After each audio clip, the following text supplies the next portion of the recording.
अस्सलाम वालेकुम। I hope you are all doing well. आज की इस वीडियो में हम बात करने जा रहे हैं एमडी कैट की प्रिपरेशन के लिए। एमडी कैट की प्रिपरेशन के लिए जो लास्ट वीक होता है वो सबसे ज़्यादा अहम होता है। यानी कि इस वीक में बहुत सारे बच्चे ऐसे होते हैं जो अपने आप को बहुत ज़्यादा ग्रूम कर लेते हैं और हमारी ज़िंदगी में ऐसी बहुत सारी एग्जांपल्स हैं। बीइंग एमडी कैट इंस्ट्रक्टर हमने ऐसे बहुत सारे बच्चों को देखा है जो अपने इस वीक्स में, इन दौर में वो अपने आप को बहुत ऊपर ले जाते हैं।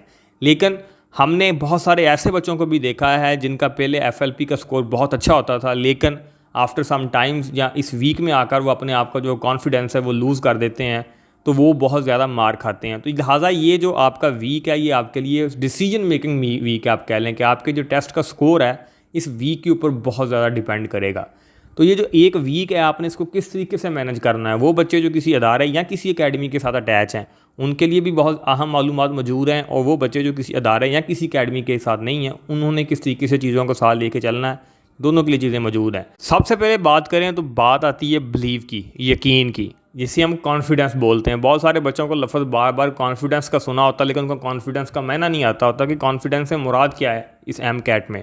तो एमडी कैट में सबसे ज़्यादा चीज़ जो आप लोगों की मैटर करती है इस हफ्ते में वो आपका बिलीव करता है, यकीन करता है। और वो यकीन जो होता है वो आपका अपनी मेहनत पे होना चाहिए। जो आपने 2-2.5 महीने पहले शुरू की थी उस मेहनत के ऊपर बिलीव और यकीन होना बहुत ज़रूरी है। समहाउ ऐसे होता है कि बच्चे इन वीक्स में आकर कुछ ऐसे एमसीक्यूज़ पढ़ लेते हैं जो उनको नहीं आते होते, तो वो ये सोचना शुरू कर देते हैं कि हमें ये बिल्कुल नहीं आती, हमारी तैयारी बिल्कुल नहीं है, तो हमसे तो ये एमडी कैट नहीं पास होने वाला। तो ये जो उनकी पीछे 2-2.5 महीने की मेहनत होती है उससे उनका यकीन उठ जाता है, उनसे उनका बिलीव उठ जाता है। तो बाय दैट रीज़न बेशक उनकी बहुत ज़्यादा अच्छी भी तैयारी हो, लेकिन वो अपना चूँकि वो बिलीव और यकीन और कॉन्फिडेंस को लूज़ कर देते हैं, दैट्स रीज़न कि वो और फिर एमडी कैट में जाकर अच्छा परफॉर्म नहीं कर सकते। तो पहला पॉइंट है आपका ये बिलीव, कॉन्फिडेंस और यकीन, ये आप लोगों को लाजमन होना चाहिए। दूसरी चीज़ आती है सबसे ज़्यादा इंपॉर्टेंट है, वो है रिवीजन। ये जो आप लोगों की पूरे हफ्ते की रिवीजन होती है ये आप लोगों के लिए बड़ी ज़्यादा बेनिफिशियल होती है। अब रिवाइज़ किस तरीके से करना है ये एक बहुत बड़ा सवाल है। सबसे पहले आप लोगों ने अपने उस किताब को उठाना है जो आप लोगों को सबसे ज़्यादा डिस्टर्ब करती हो पहले दिन में, यानी कि वो बायोलॉजी भी हो सकती है, फिज़िक्स भी हो सकती है, या आप लोगों की बाकी कोई किताब हो सकती है। लेकिन सबसे पहले देखें तो मोस्टली बच्चों को जो चीज़ डिस्टॉर्ट कर रही होती है वो फिज़िक्स ही कर रही होती है, क्योंकि फिज़िक्स में थोड़े कंसेप्चुअल सवालात ज़्यादा आ जाते हैं, तो फिज़िक्स ज़्यादा तंग कर रही होती है बच्चों को।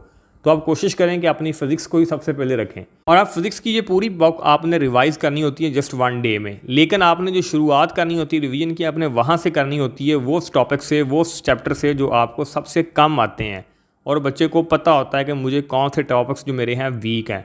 तो आप लोगों ने एक दिन में अपनी वो बुक को रिवाइज़ करना और साथ आपने कोई एफएलपी टेस्ट अपना देना है, ये आपने लाजमी करना है। और इसी तरीके से नेक्स्ट डे नेक्स्ट बुक है, इस तरीके से आपने अपनी ये चारों बुक्स कंप्लीट कर लेनी है। हर बुक के साथ आप लोगों ने उसका एफएलपी ज़रूर आपने अपना उसका क्लियर करना है, और उसको आपने बिलखसूस फोकस करना है कि जिस दिन आपने जिस बुक को रिवाइज़ किया उसमें से आप लोगों के एमसीक्यूज़ गलत ना हो। देन ही आप लोगों को बिलीव आएगा, यकीन आएगा अपनी मेहनत के ऊपर। और उसके बाद अभी 4 डे इस तरीके से गुजर जाएंगे, और चौथे दिन जब आप फॉर एग्जांपल लास्ट डे आप अंग्रेज़ी की तैयारी कर रहे हैं और आप लोगों का एफएलपी का जो स्कोर है उसी में आप लोगों को बहुत ज़्यादा कॉन्फिडेंस नज़र आना शुरू हो जाएगा अपनी रिवीजन में।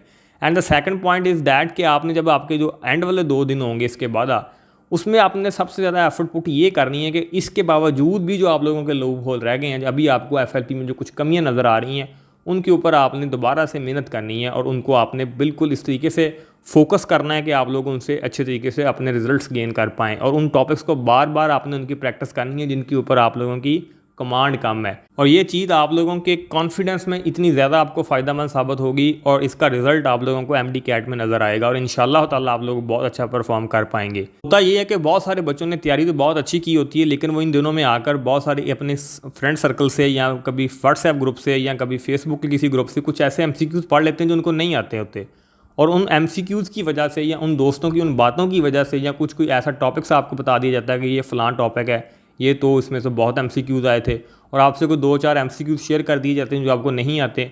तो वो आप लोगों की मतलब हो सकता है कि वो अगला बंदा आपको डेलिबरेटली ये काम कर भी रहा हो या अनकॉन्शियसली उससे ये हो रहा हो, लेकिन आपने कोशिश करनी है कि आपने तमाम ऐसे दोस्तों से, तमाम ऐसे सर्कल से, चाहे वो व्हाट्सएप ग्रुप हो या फेसबुक ग्रुप हो, उनसे अपने आप को दूर रखना है, क्योंकि ये चीज़ें आप लोगों के माइंड के लिए बेहतर साबित नहीं होंगी और आपकी बिलीव में कमी वाक़या करेंगी।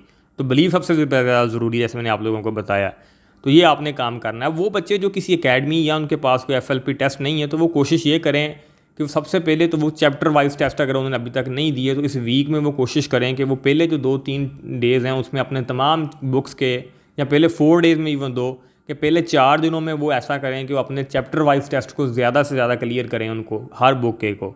और एंड वाले जो 2-3 दिन उनके पास बचेंगे इसमें वो अपने FLP टेस्ट को क्लियर करें। FLP वो किसी अकेडमी का भी ले सकते हैं, अगर उनको नहीं मिलता है तो पास पेपर उठा लें और उनको ज़्यादा से ज़्यादा सॉल्व करें। और इससे इंशाल्लाह ताला आप लोगों के एक तो बिलीव में बहुत ज़्यादा फ़ायदा होगा, दूसरा आपको पेपर में इंशाल्लाह ताला बहुत सारी चीज़ें आप लोगों के लिए बेहतर साबित होंगी।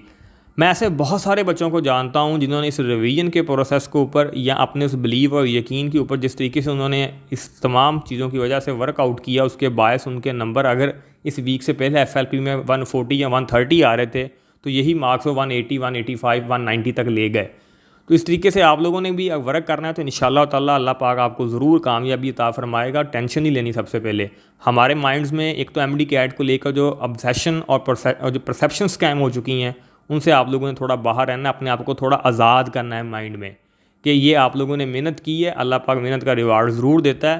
ठीक है, हो जाएगा तो बेस्ट है, लेकिन वो जो कॉन्फिडेंस लूज़ कर जाना, वो जो खौफ दिल में पा लेना कि अगर ये क्लियर ना हुआ तो पता नहीं क्या हो जाएगा, दुनिया क्या मेरी किधर से किधर हो जाएगी, उस खौफ से और उस डर से अपने आप को आज़ाद करना है। एक बड़ा और एक अच्छा माइंड तैयार करके जाना है, देन ही आप एक आज़ादी के साथ एक अच्छा टेस्ट दे पाओगे और वो आपके लिए हेल्थ के लिए भी अच्छा है और वो आपके टेस्ट में भी आप लोगों के अच्छे मार्क्स देगा। वीडियो अच्छी लगी हो तो वीडियो को लाइक करना है, चैनल को लाजमी सब्सक्राइब करना है।